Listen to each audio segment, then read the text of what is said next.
It seems that the type of stories that several Indian media outlets published and what many Indian netizens posted on Twitter on the 10th of October were not received well in China.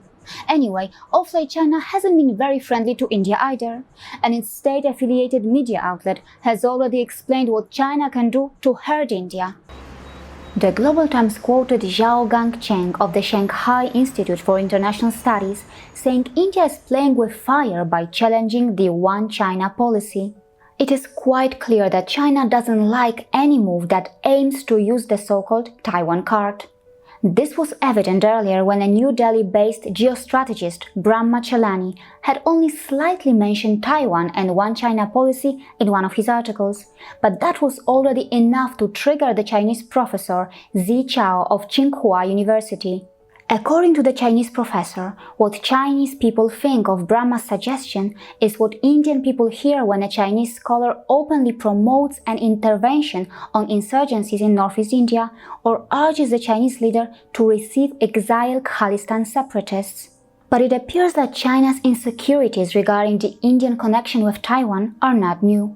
Earlier in 2017, the Global Times mentioned how Chang Quang-Tien, who happened to be Taiwan's representative to India at that time, believed that in Taiwan's new southbound policy, India is considered not one of, but the most important country, and how Tsai Ing-wen hopes to put pressure on the mainland by tying India and Taiwan closer.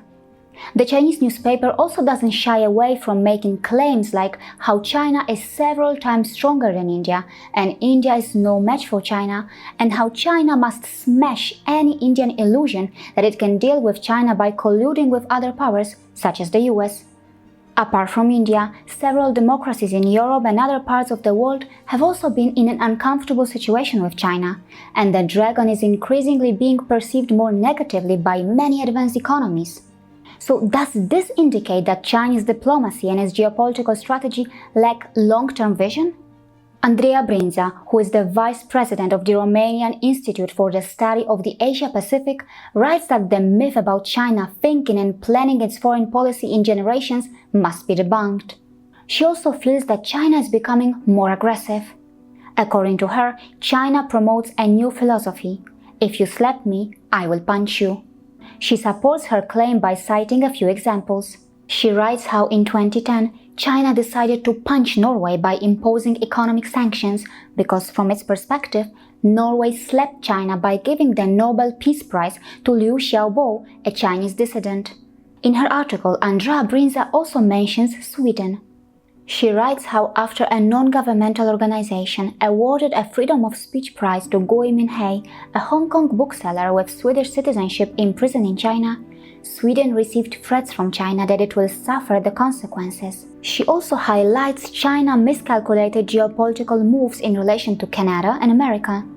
According to her, China could have taken advantage of United States-Canada frictions, a perfect opportunity to move closer to Canada, but it decided to start a vicious fight with Ottawa over Meng Wanzhou, the CFO of Huawei. Many also feel that China didn't respond wisely enough to India's friendly and positive approach. When the Chinese president was hosted in Tamil Nadu last year, the whole world witnessed how Indians left no stone unturned to win over Chinese by their love and hospitality. But did China do enough on its part to win over Indians? See you again.